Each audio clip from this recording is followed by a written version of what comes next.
Good evening, everybody. I want to say thank you for coming out to support us tonight. The Pink Fountain has been one of our favorite events over the years. This is our 11th year doing this. We started in 2007. It was something we've done from the very early stages of this administration, and it's an event we look forward to every year. So thank you thank you everyone for being here. I want to say thank you real quick to all of the city employees who helped to get this ready tonight. They've done some extraordinary things over the years to make sure that this event gets better and better each year.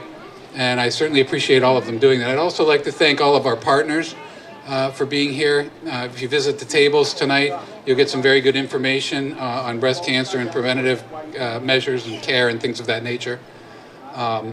We've had many great sponsors over the years. We've had many great speakers over the years, some of whom are out in the audience tonight. We have some great speakers here. Oh, you guys can sit.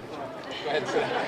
No, you can go ahead and sit down. We have some great speakers tonight. I think you're going to get a lot from the things that they have to say. I want to say thank you to the ladies in my office. They put all of this together tonight. They worked very hard for the last couple of months getting this ready, and apparently they even learned how to grow pink pumpkins. So I don't know how they did that, but whatever to make this event special, they tend to do. Like I say, this is our 11th year. We've been doing it for many years, and there's a person that's really worked very hard for this event each year. It's got a special place in her heart, and that's my assistant, Jill Beck. Jill lost her mother. Yeah, please. Jill lost her mother many years ago to breast cancer, and so this is a special cause for her. And every year she really puts her heart into this. And so I felt like it'd be extra special this year if we invited Jill to take over Master of Ceremonies for our final event. So I'd like to invite Jill up to take over the event tonight and take us through our final one. Jill.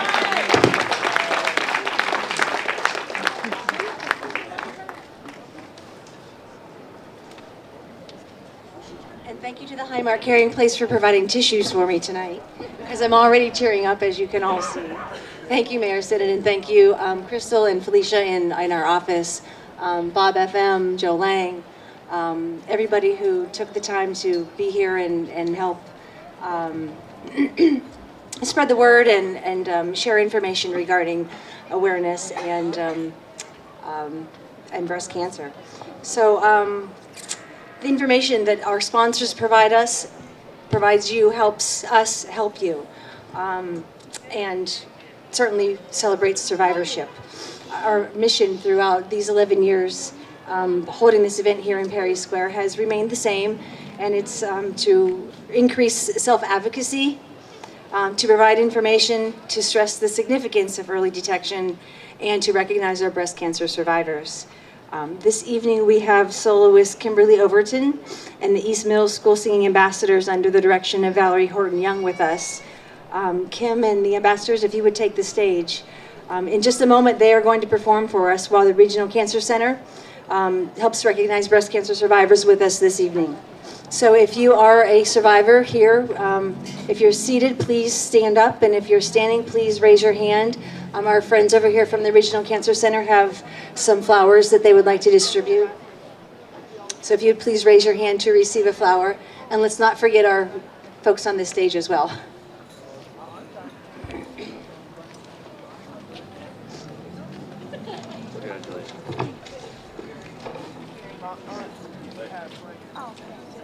At this time, we have Ms. Kimberly Overton, who is accompanied by the East Middle School Singing Ambassadors and under the direction of Valerie Horton Young. They're going to share a song, Rise Up, with us.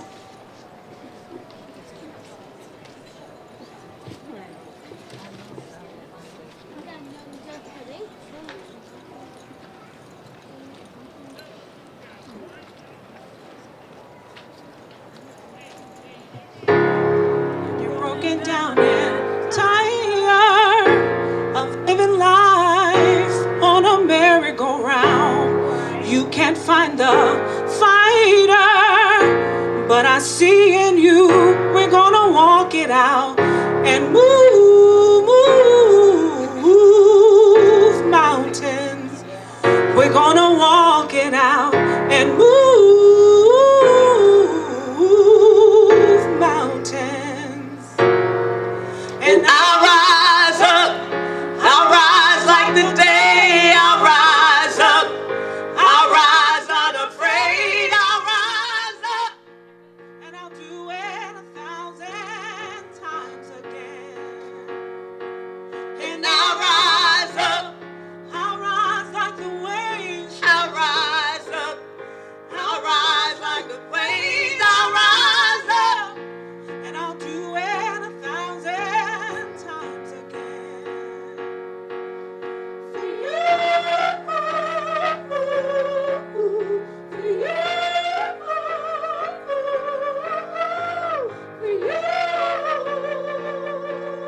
know you feel like dying, but I promise you we'll take the world to its feet and move mountains. We'll take it to its feet and move mountains. And I'll rise up, I'll rise like the day, I'll rise up, I'll rise unafraid, I'll rise up, and I'll do it 1,000 times again. For you, for you, for you.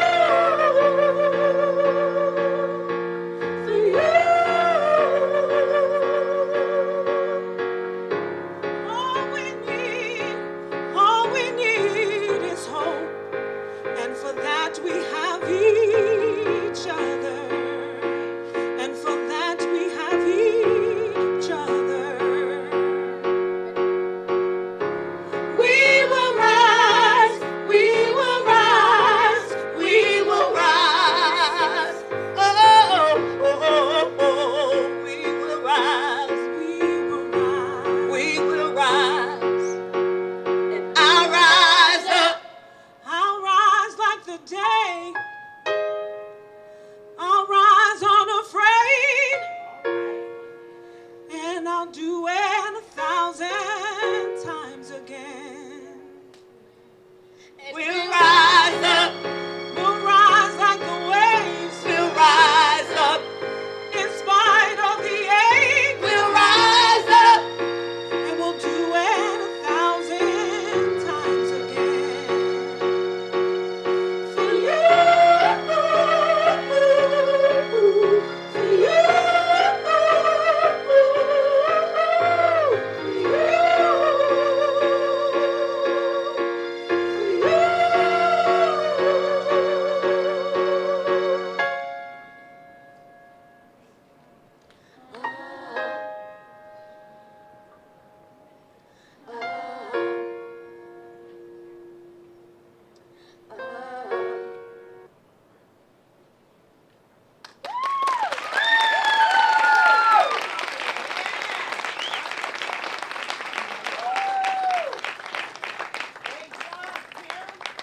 Thank you so much, ladies. Beautiful. We'll hear again from them at the end of our program. Breast cancer is one of the leading health crises for women in the United States.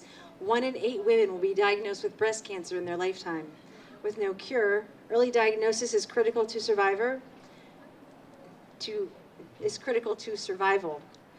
Through education, advocacy, and research, it is our hope to find a cure.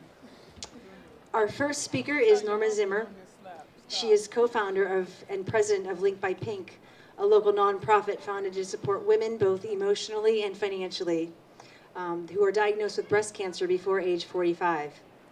Norma and her Link by Pink team have been with us for every Pink Fountain celebration, and we're thrilled to share the podium this year with Norma Zimmer.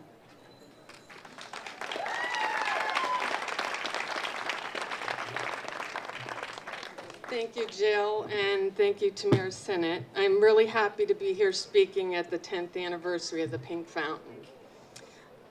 We all know that October is Breast Cancer Awareness Month, and most of us have heard that the statistic that 1 in 8 women will be diagnosed. Almost all of us know someone who has been diagnosed, but did you know that each year over 26,000 women under the age of 45 are diagnosed? In October of 2007, I was one of those women. There are 2 things I have learned from this that I wanted to share with you. Having good support is so important. Many people think that they are strong enough to go through something like this on their own, but why? And 2, giving to others can be the best gift that you give to yourself. To give you a little background, I am the oldest of 4 children. In 1991, my brother, who was 14 months younger than me, was diagnosed with a brain tumor at the age of 25. He was given 6 months to live and told to contact hospice. He decided to go for a second opinion and was offered a chance to do an experimental treatment, and it was successful. After having a recurrence, he ended up passing away at the age of 35, but that second opinion gave us another 10 years with him. The year my brother passed away, my sister was diagnosed at the age of 27 with ovarian cancer. She was pregnant and being closely watched, and they were able to find it at its earliest stage. She is a 16-year survivor. In 2004, my dad was diagnosed with tonsil cancer. He did well with his treatment and is a 13-year survivor, which is huge for head and neck cancer. Fast forward to 10 years ago, October 2007, I was a 42-year-old stay-at-home mom to our 3 boys. I was getting ready to take my youngest son to school, and as I adjusted my bra, I felt a small, hard lump about the size of a marble. I called my doctor, and she got me in the next day.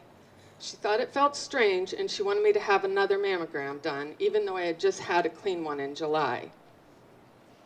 I immediately went from her office to get it done. As it turns out, they could still not see anything, so they did an ultrasound, and it was there that you could see the lump was solid and that I needed to have a biopsy done. I saw the surgeon the next day, and she explained what they would do. Even when we returned to get results, I truly thought it was just a fibroid. I was sure all my cancer dues had been paid by my dad and my siblings. Surely not another member of our family would be diagnosed. Besides, we don't have a family history of breast cancer, and isn't that what they always say? The biggest worry about breast cancer was if you have a family history. When we left the office, I was so angry. How could this happen to me? I was the healthy one in the family. I ate healthy, I exercised, I had quit smoking 10 years prior. I had mammograms every year starting at 35, and I realized I had been thinking of mammograms as preventative rather than diagnostic. Mammograms only show the cancer, they don't prevent them. I never did self-exams. I thought I was too young to have to worry about that. It was just pure luck that I found that little lump. When you hear the word cancer, you automatically think it is a death sentence. And just as most parents who have faced a life-threatening challenge, my first thoughts were of my children. They were in 11th, 9th, and 6th grade at the time. And I distinctly remember how afraid and sad I was that I may not get to see my oldest son graduate from high school. It was then a whirlwind of setting up appointments. There were so many decisions to be made. Sadly, in the midst of all this, my father-in-law was getting ready to pass away. On the Friday after I was diagnosed, my husband was making funeral arrangements for his father. His strength through all of this still amazes me. I found myself sitting at the Cancer Center at 7:30 a.m. on a Wednesday, having a PET scan, and running home to change and go to a funeral. How quickly life can change. From all the testing, it was determined that I was stage 1. I had a lumpectomy, and they removed it all.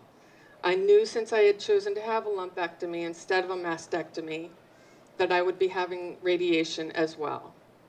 The first thing to do would be chemo.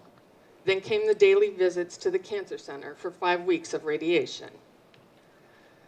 From day one, I tried to reach out to anyone who would let me know what it was like to go through this, to let me know that I could make it to the other side of this.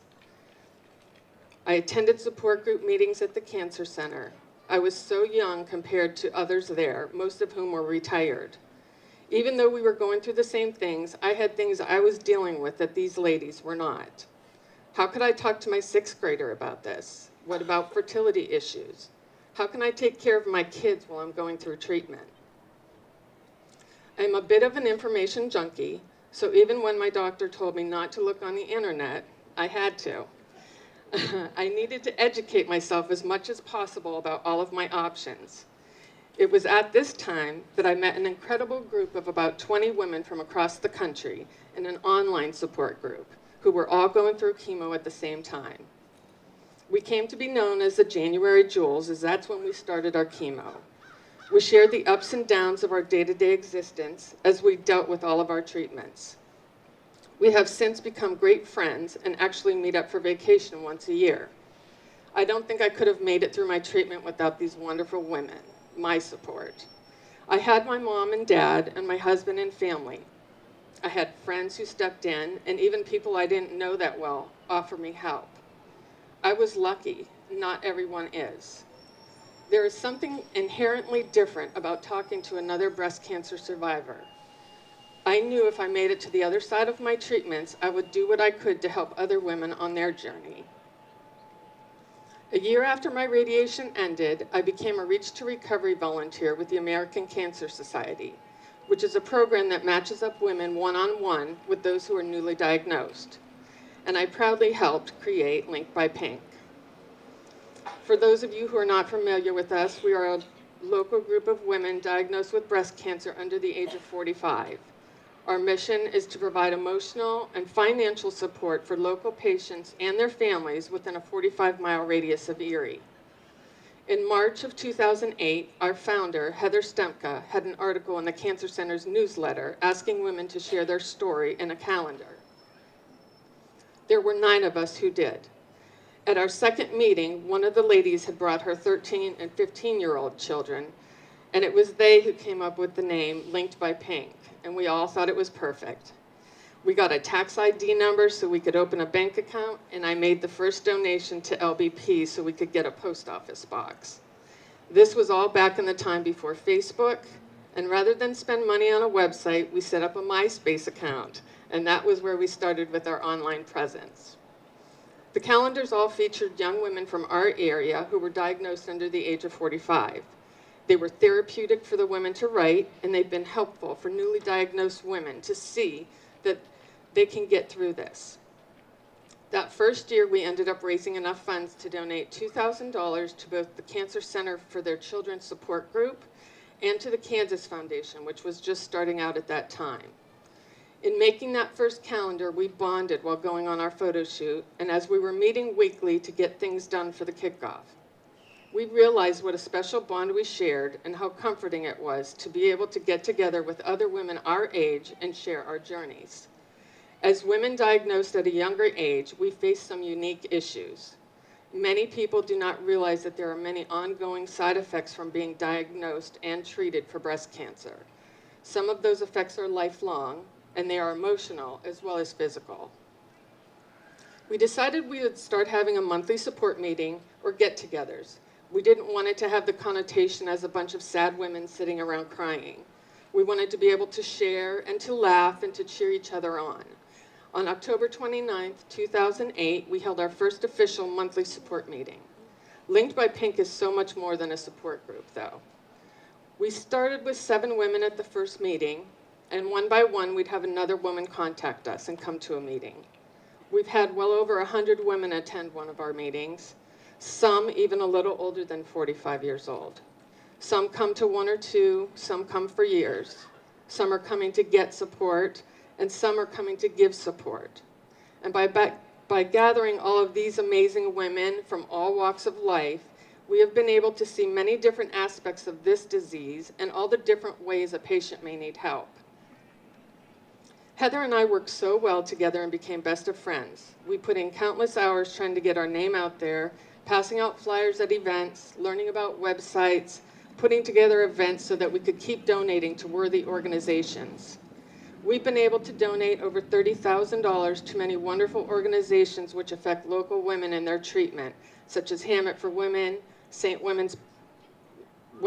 Vincent's Women's Center, Making Strides, and the PA Breast Cancer Coalition. We then decided to actually file for our own nonprofit status. Our board of directors voted to start using the funds we received to start our own programs. We realized that research for a cure is important, and there are other places out there helping to fund that. But there are many patients right here in our area who are unable to afford the necessities of their treatment. The first way a woman may have contact with us is by getting one of our comfort gift bags that are available to anyone of any age who is newly diagnosed with breast cancer. It offers information on us and resources in our area, gift cards, as well as items to make them feel good or pretty at a time when they may not feel that way. In 2010, we started our grant program, and it helps with co-pays, prescriptions, or anything medically related to their breast cancer. We help with gas cards, rent, utilities, or groceries. The relief you hear in a woman's voice when telling her that you can pay her rent this month is incredible. Cancer is not cheap. There are many who are off work and can't get disability or do not have insurance and are paying out of pocket.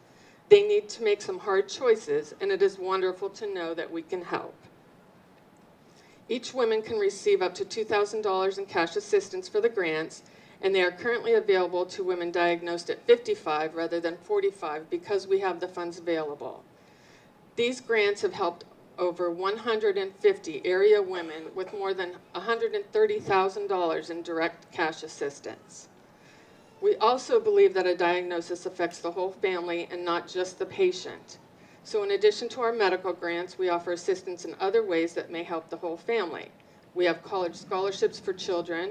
We have awarded over $18,000 in scholarships to more than 20 students from our area. We offer help with house cleaning for stage 4 members, and we give gift cards to members for meals after surgery. We figured it is a nice way to let them and their families know that we are thinking of them. Sadly, because of the nature of our membership, some of them do pass away. We have lost 12 members since we started. From our original 9 who appeared in the calendar, 4 have passed. Because many of the women are so young, some have young children. We have been able to help with Christmas presents for a few families who lost their parents after Thanksgiving. Another way we have been able to offer emotional support to women is through our online Facebook group. It is a closed group that only we can see, and it provides an area to be able to ask questions or vent or give updates in between our monthly meetings. We also have had a husband and boyfriend of 2 of our members, Dan Stevenson and Brian Young, start up a closed Facebook group for spouses or significant others. It is a good way for our caretakers to have a place to get support as well. When Heather decided she was moving to Florida in February of 2013, it was a turning point. I knew there was no way I could do this by myself, but my heart couldn't walk away from helping these women that kept coming to us. We decided to stop doing the calendar because of the amount of work it took. It was also at this time that one of the members, Becky Maxson, decided to join me to help run the group. Becky also works a full-time job and a part-time job. I couldn't keep the organization going without her. And most recently, we have had J.L. Lippert join us in leading the group as well. Most of our time is now spent taking care of the grants and scholarships and supporting events that others do for us. One of the worst and longest side effects of a cancer diagnosis and treatment is fear of recurrence. It is always with us. Every ache, every pain shoots wave of fear, sometimes debilitating fear. I first realized what a blessing LBP had been to me when Heather had stepped down. I was trying to decide whether I would go forward with the group or if we should close up shop. I had blinked, and suddenly here I was 5.5 years out from my own diagnosis. We had spent so much time focusing on growing the group and on trying to ease the fears of each newly diagnosed woman who reached out to us that I didn't have as much time to focus on my own fears. Helping others had unknowingly been my gift to me. I have learned something from every single survivor I've spoken to, from every single woman who has come to a meeting. Each story is different and important. These women are caring and strong. As I said earlier, we've lost 12 women, and we have others who are living with stage 4 breast cancer. These are women who are willing to comfort and support their sisters who are dealing with the very disease they have been diagnosed with. How courageous and amazing is that? And many of those girls are out here, so. If you know a young woman who is diagnosed recently or years out, let them know about us. We are here for them. Link by Pink is entirely volunteer run. It is a labor of love. It is a lot of hard work, but is worth every bit of it. All of our funding comes from fundraising events and direct donations. I hope one day there is a cure and there is no need for us. Since we are coming up on our 10-year anniversary, we did decide to do another calendar. We are actually having the kickoff this Saturday, where we will start selling them. You can stop by the LBP table at the back there for more details if you're interested. We'd love to have you follow us on Facebook or check out our website to keep up with us and our events. By the way, I did get to see all of my boys graduate from high school, and soon even the youngest from college. I have to give them a shout out to them because being in a house with only female one female. They've been surrounded by an overabundance of pink for the past 10 years. I would also like to thank Mayor Sinnott and his team, especially Jill Beck, for having this event. I hope the next administration continues this tradition. It is a wonderful way to give those in our community who have been affected by breast cancer a voice, to be able to share and to be able to give hope. Thank you.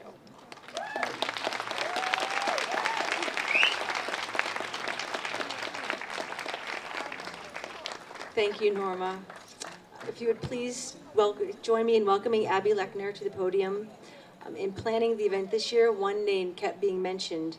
The Erie community wholeheartedly believed that we needed to hear Abby's story.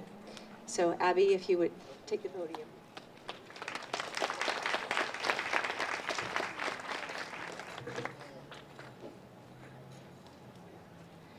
Good evening, and thank you, Mayor Sinnott and your staff, for the invitation to speak at this wonderful event of celebration and remembrance. It's an honor to share the stage with Norma, Chris, and Dr. Smith, who have dedicated their time, expertise, and their whole hearts to creating awareness and supporting those affected by breast cancer in our community. My name is Abby Lechner, and I'm a breast cancer survivor. My story began 3 decades ago. I was a small child when my grandmother, my dad's mom, and her twin sister were diagnosed with breast cancer. They were treated, however, the disease marched on, as it sometimes does. They were treated, however, it quickly claimed their lives. I've come to understand that this was a time when people didn't say the word breast. And cancer was referred to as the C word, the big C. It was secretive, almost as if it were a contagious disease.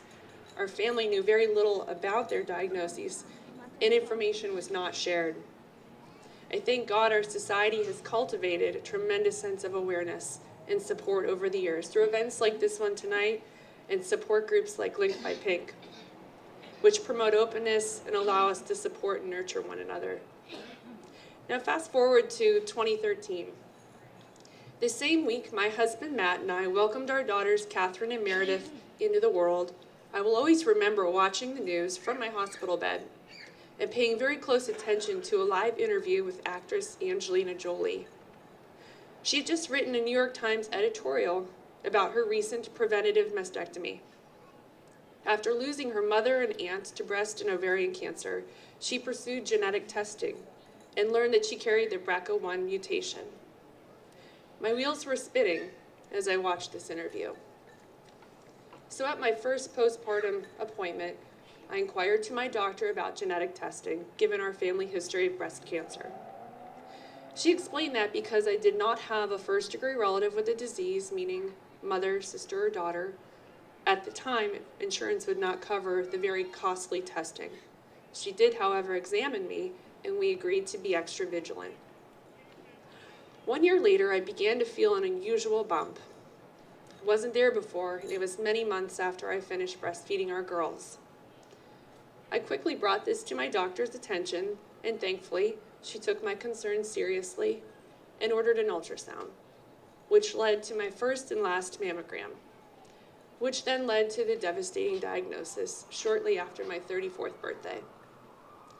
I knew the news was bad when the doctor walked into the room and could not look us in the eye. "I'm sorry, but it's cancer," were her exact words. At that moment, 3 questions immediately entered my mind as she read my pathology. First, how can our baby girls have a happy life without their mother, and Matt without his wife, best friend, and partner? Second, how will I ever be able to be happy again with this significant burden to carry? I quickly realized that life, if I got through this, would never be the same. And third, how do I find the words to explain this devastating news to my parents, as well as our family and friends? Parents aren't supposed to nurse their children through cancer treatment. It will destroy them, I thought. In the weeks following my diagnosis, I geared up for the gold standard of breast cancer treatment, which included 2 radical surgeries, one to remove my breasts and replace them with implants, and the other forcing my body into instant menopause. Then came 18 weeks of chemotherapy, 7 weeks of radiation, a year-long out-of-town clinical trial, and daily anti-hormonal pills for years to come. Our family and true friends rallied around us. They held me up and took care of our family in every way imaginable. For weeks at a time, I couldn't hold my own children. Thankfully, our loving family was right there to step in. Thank you. For many months, I fought hard for my daughters, imagining their graduations and wedding days. I fought hard for my husband, Matt, and the full, happy life I felt we deserved. I also fought hard for those who couldn't fight anymore, like my grandmother, my great aunt, and my aunt.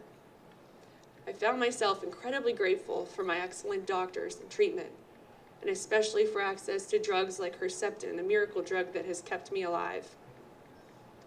During this time, I had also connected with dozens of women who have walked this same difficult road. They've generously offered their support and friendship. They gave me hope and promised me that there is a very full life on the other end of this. I'm so grateful to these women. They are sisters and kindred spirits. I'm also happy to share that today, 3 years post-diagnosis, I'm incredibly grateful, happy, full of hope, and cancer-free.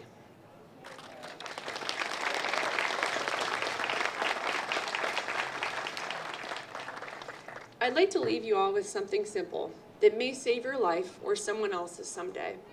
And this goes for men and women. If something doesn't feel right or something doesn't look right, please remember, only you know you're normal. It is your responsibility to take these concerns to your trusted and capable doctors. And if the latter is in question, please remember that you have options. My own self-advocacy and my doctor's quick attention and action absolutely saved my life. Thank you all.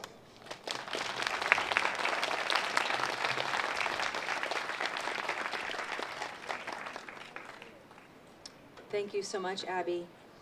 Next, we invite Dr. Chevelta. I didn't stutter.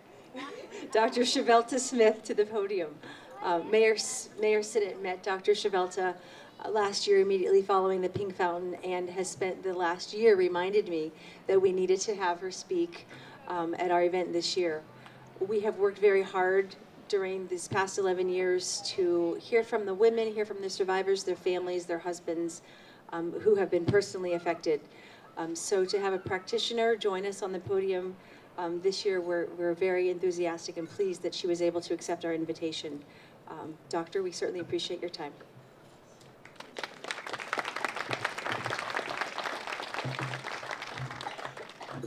Good evening, everyone. I am honored today to be here and would like to first take a moment to thank Mayor Sinnott for inviting me to participate in such an important event. During an interview that I found online, because we all are on the internet, in 2014, Mayor Sinnott expressed that the Pink Fountain event, and I quote, serves as a reminder of the importance of education, early detection, and treatment of breast cancer. Today, I will be focusing on those three elements in my own special way. Education. As an OBGYN, I have had the wonderful, and still have, the wonderful opportunity to meet women from all walks of life. And over the years, my doctor-patient relationships have blossomed into genuine friendships and raw, keeping it real, education and counseling. Unfortunately, I have had to bear the sad and bad news to many of my patients that they also have breast cancer. We have cried together, we have held each other, and believe it or not, I'm also a pastor, so we've had the opportunity to pray together. The first thing I want to say is because of the experience I've had as being an expert in women's health, breast education is very important to me. It has also touched women within my family. So, moving along with understanding and expressing education to my patients, there are a few things that I talk with them about. The first thing, I tell my patients, touch yourself. Specifically, when I say that, I mean touch your breast.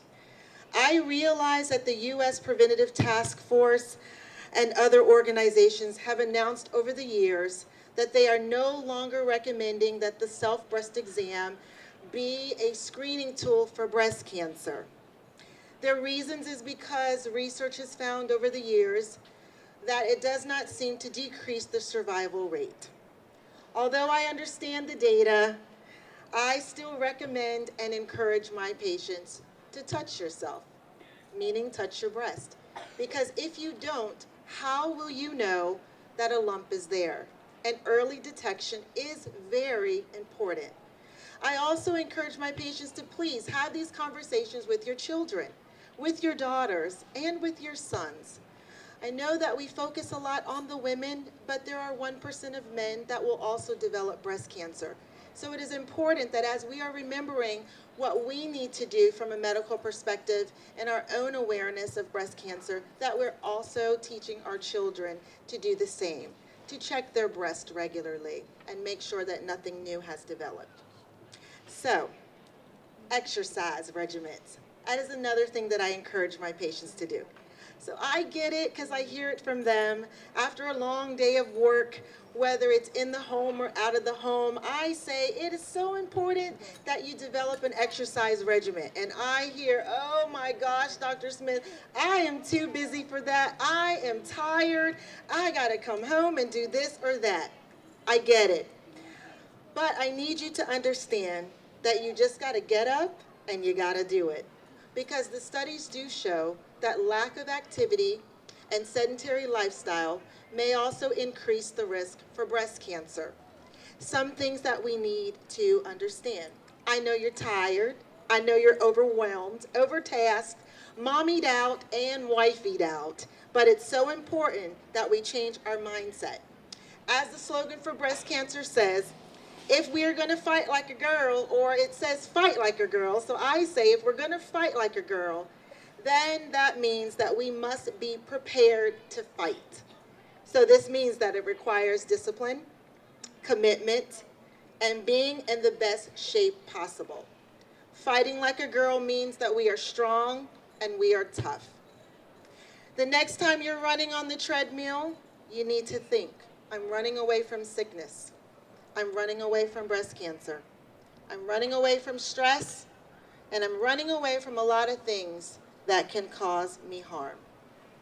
Additionally, I encourage my patients and all of you in the way of medical education that you get to know your family history, and you get to do that by asking. So we have to ask our moms and our grandmothers. We have to ask them, what is the history? Do we have breast cancer in the family? If so, what has been the diagnosis? Also for yourself, make sure that as you're going to see your physician, that if you have a lump that was found, what was the diagnosis?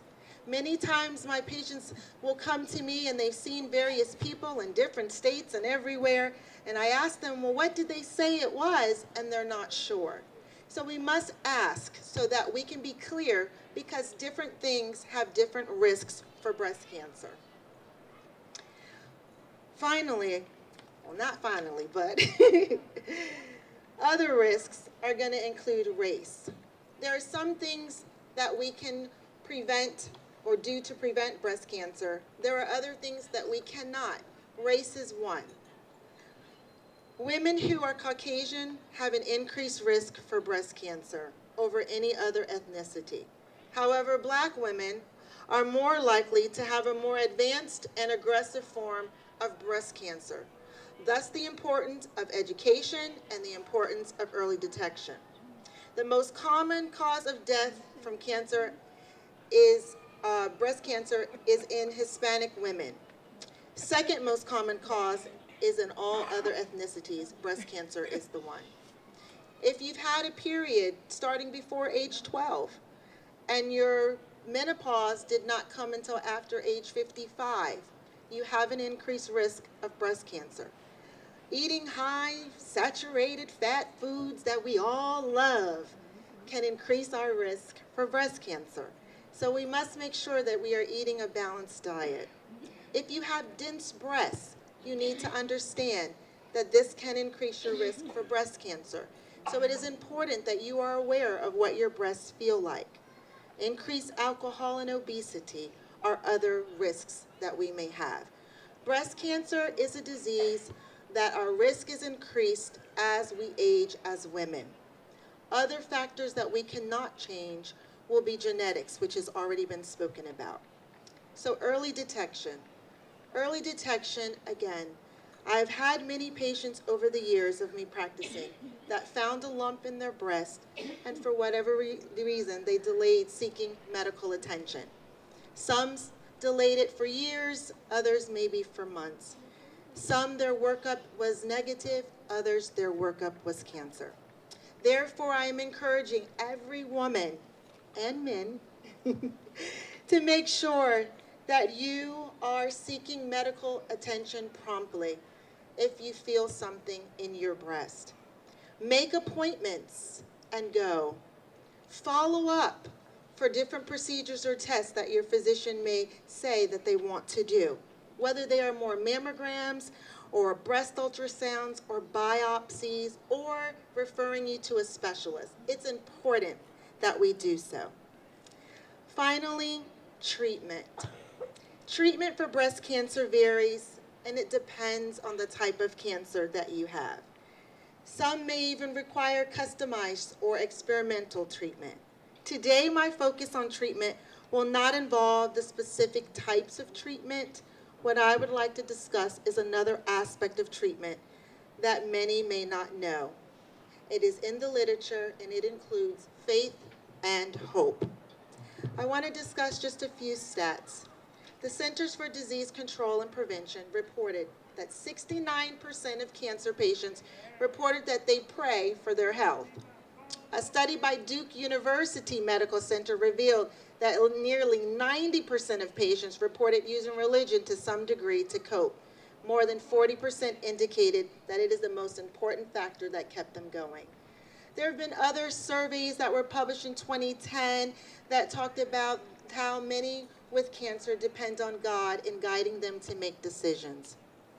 In a journal which was peer-reviewed, and it is by the American Cancer Society, there was data that was published that showed a link between religious or spiritual beliefs and better health in patients with cancer.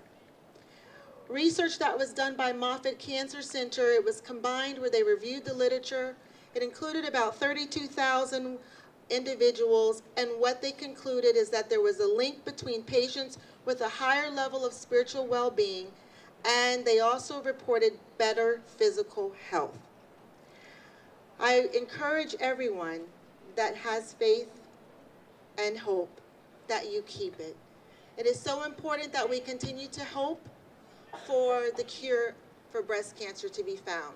It is so important that we continue to hold on to our faith as we are walking through the journey of breast cancer, which can be tough for not only the individual, but as said earlier, also for the family. When I was in high school, I had a friend whose ex-boyfriend had gotten upset with her and threatened to fight her the next day at school. She notified me, and I notified the girls. We were a group of friends that considered ourselves sisters. Our motto was that we always had each other's back. Well, the next day, we woke up, all the girls, we put our sweatpants on and our t-shirts in anticipation of what this enemy had threatened to do. All the girls rode on the same school bus, but the ex-boyfriend rode on a different bus that we knew he would arrive to the school earlier. Well, we finally arrived at the school, and as we expected, when he saw our friend, he mounted an attack. Wondering what happened? Well, let's just say the girls won.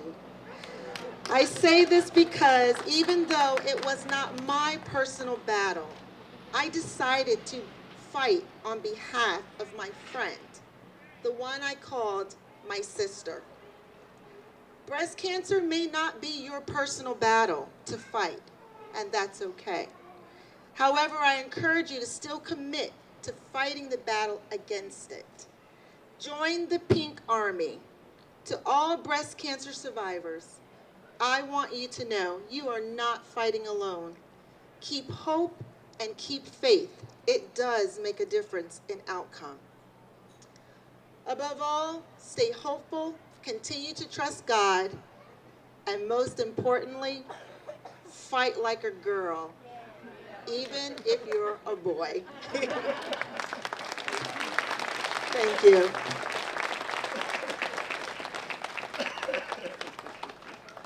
Thank you so much, Dr. Smith. I hope that you're all familiar with the American Cancer Society's Real Men Wear Pink campaign. I believe it's the second year that, I see you, Mr. Mong, in your pink. Thank you for doing that. I believe this is the second year that we've had them active in the Erie community. It's well underway again this year, and I invite our friend Chris Sirianni to share his commitment to the effort. Chris?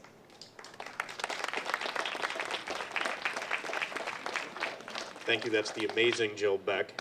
Always, for a long time, her and the mayor's office have looked after me and our small business downtown here. So thank you. And I think it's safe to say we got some pretty great stories up here. And it's pretty safe to say I think Mayor Joe, we're the thorns amongst the roses on stage. So thank you, girls, for the inspiration and the good words. I'll keep it pretty brief. I'll say when I was asked, by Jill to come up here and speak, and asked by our friends at the American Cancer Society in making strides to do this. They said, we were looking for someone with stature and a pillar in the community, someone charismatic, energetic, someone's going to raise money, do good things, and just be that beacon of hope. And when they came up empty-handed, they settled on me. So here I am. I'm glad to be doing this Real Men Wear Pink contest and to be here with you all tonight. I will say I'm not a breast cancer survivor, but I am a survivor. When I was 22 years old, just days after graduating college, I got the news that I had non-Hodgkin's lymphoma. And I remember like it was yesterday, the doctor coming into the office and looking at me and saying, Chris, do you know what, before anything else, do you know what non-Hodgkin's lymphoma is? And I just kind of put my head down. I said, yeah, I do. My favorite hockey player, Mario Lemieux, was actually just wrapping up a battle with that around that time. So I was very familiar with the disease, not the news you expect to hear when you go to a family physician for something. And after some tests and stuff, that turned out to be what it was. So it wasn't in my nature to take it laying down, but I will tell you, it's hard to take at 22 and your life's just beginning in a new chapter. And to hear those words, it was tough. It was something tough to swallow.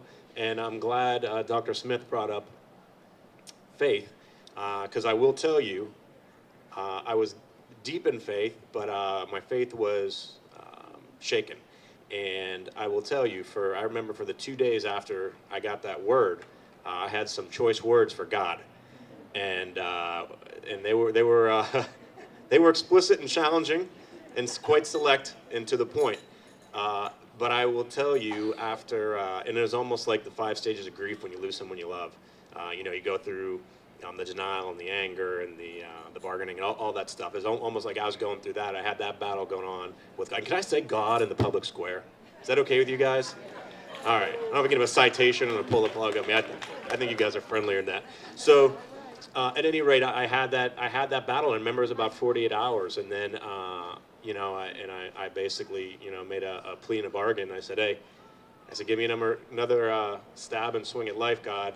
And I'm going to make the most of it. And I said, give me all I can handle, and I'm going to. I said, put it in front of me, I'll keep busy, and I won't rest. And for those of you that know me, I don't sit still, and that's something I tell my kids too. No idle hands, and keep busy and do good. So a couple days into it, in that negotiation, and I came out swinging. And it was the better part of 5 months of faith and fight. And that's all I can tell you. If you're going through it, you got to have faith and you got to have fight, or you might as well have one foot in the grave. And I think anybody that's been through it will tell you the same thing. So, surrounded myself by a lot of good people. And that was something I learned also at a young age. I remember my grandfather telling me, you want to catch a cold, hang around sick people. You want to be strong and tough, and you want to survive, you surround yourself by those kind of people. So that's kind of the attitude and the approach I took through those 5 months. And we fought, and we talked about the support and the outreach you get. I was getting cards and emails from people I haven't seen since I was a kid, from teachers, old coaches, people I didn't even know. And I still got boxes of these cards I kept. But that was important along the way. That was part of the fight element. And, just believing that it was going to happen. And, battled through 5 months of chemotherapy. And it'll be 17 years this November since I've been clean. At that point, that was the toughest battle you go through for a 22-year-old kid.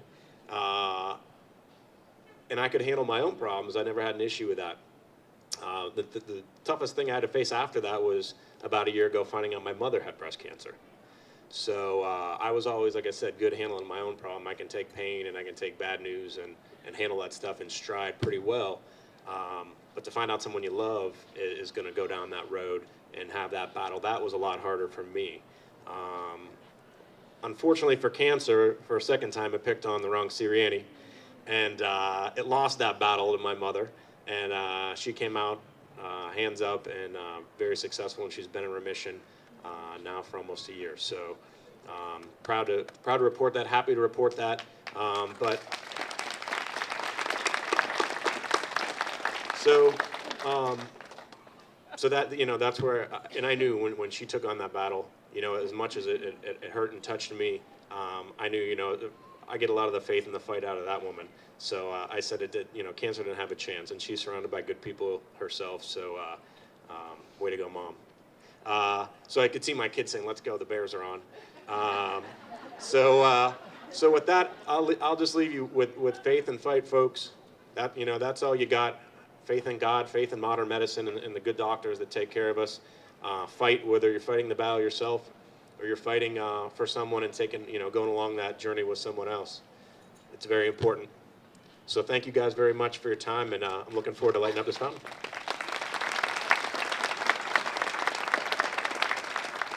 Thank you, Chris, and thank you to all of our speakers for your willingness to speak this evening. It takes every effort to fight this disease, armed with education, information, great networks, and support systems. I wish everyone fighting here today well in your journey. And now the moment that we've all been waiting for, a few more housekeeping notes to take care of. But ladies, if you want to take the stage, I'd like to say a special thanks to Auburn Florists for the flowers that the Regional Cancer Center is able to distribute. Printing concepts for the awesome banner behind us. Mike Martin, thank you for being here every year and just being a friend to the administration. Bob FM, Iron Empire, Jamelia Gates, the community school director for East Middle School, got these awesome shirts for the girls. Vote Finishes made the pumpkins pink. It really wasn't the staff in the mayor's office, so we certainly thank them. Our table sponsors, the Regional Cancer Center, linked by Pink, UPMC Hammett, thanks for being here, the American Cancer Society, St. Vincent Hospital, Dust Bunnies of Erie, I think made it as well, and of course the Highmark Caring Place. Ambassadors, if you want to come on up and take the stage. Once again, here are the East Middle School singing ambassadors. They're going to kick us out, but not before we count off. Speakers, do you want to come join me and we'll count down?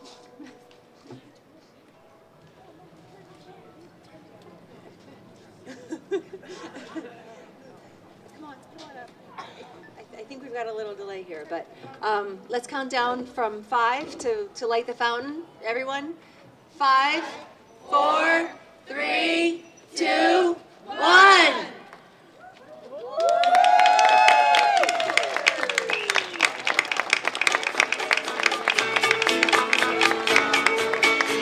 Timber.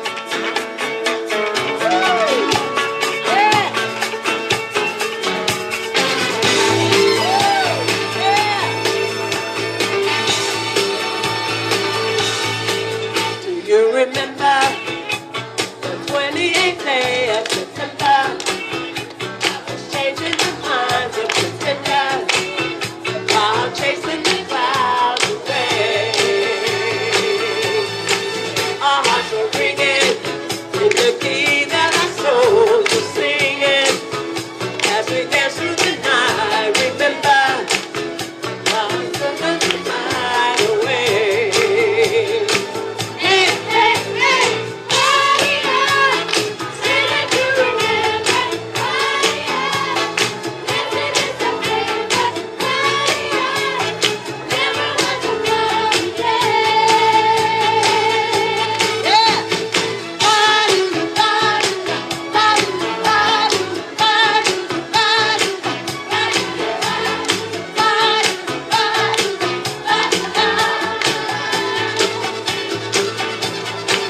My thoughts are with you, holding hands with your heart to see you.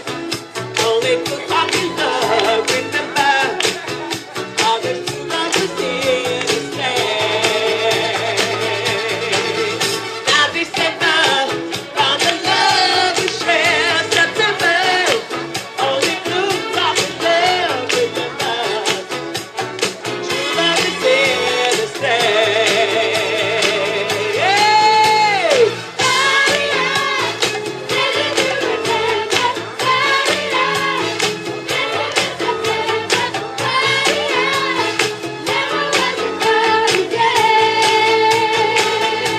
Yeah!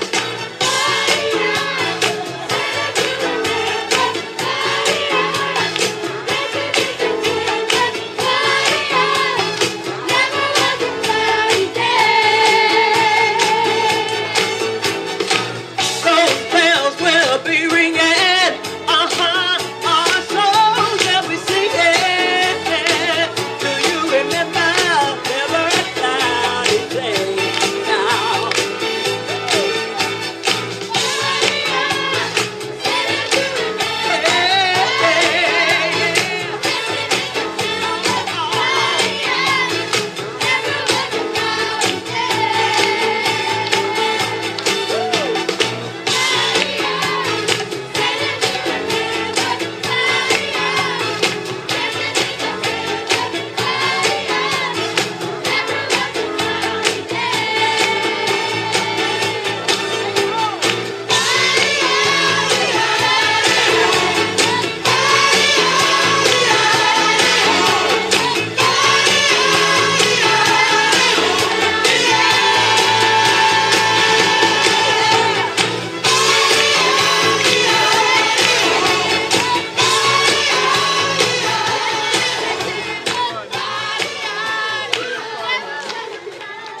All right.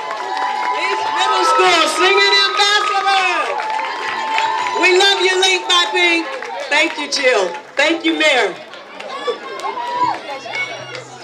So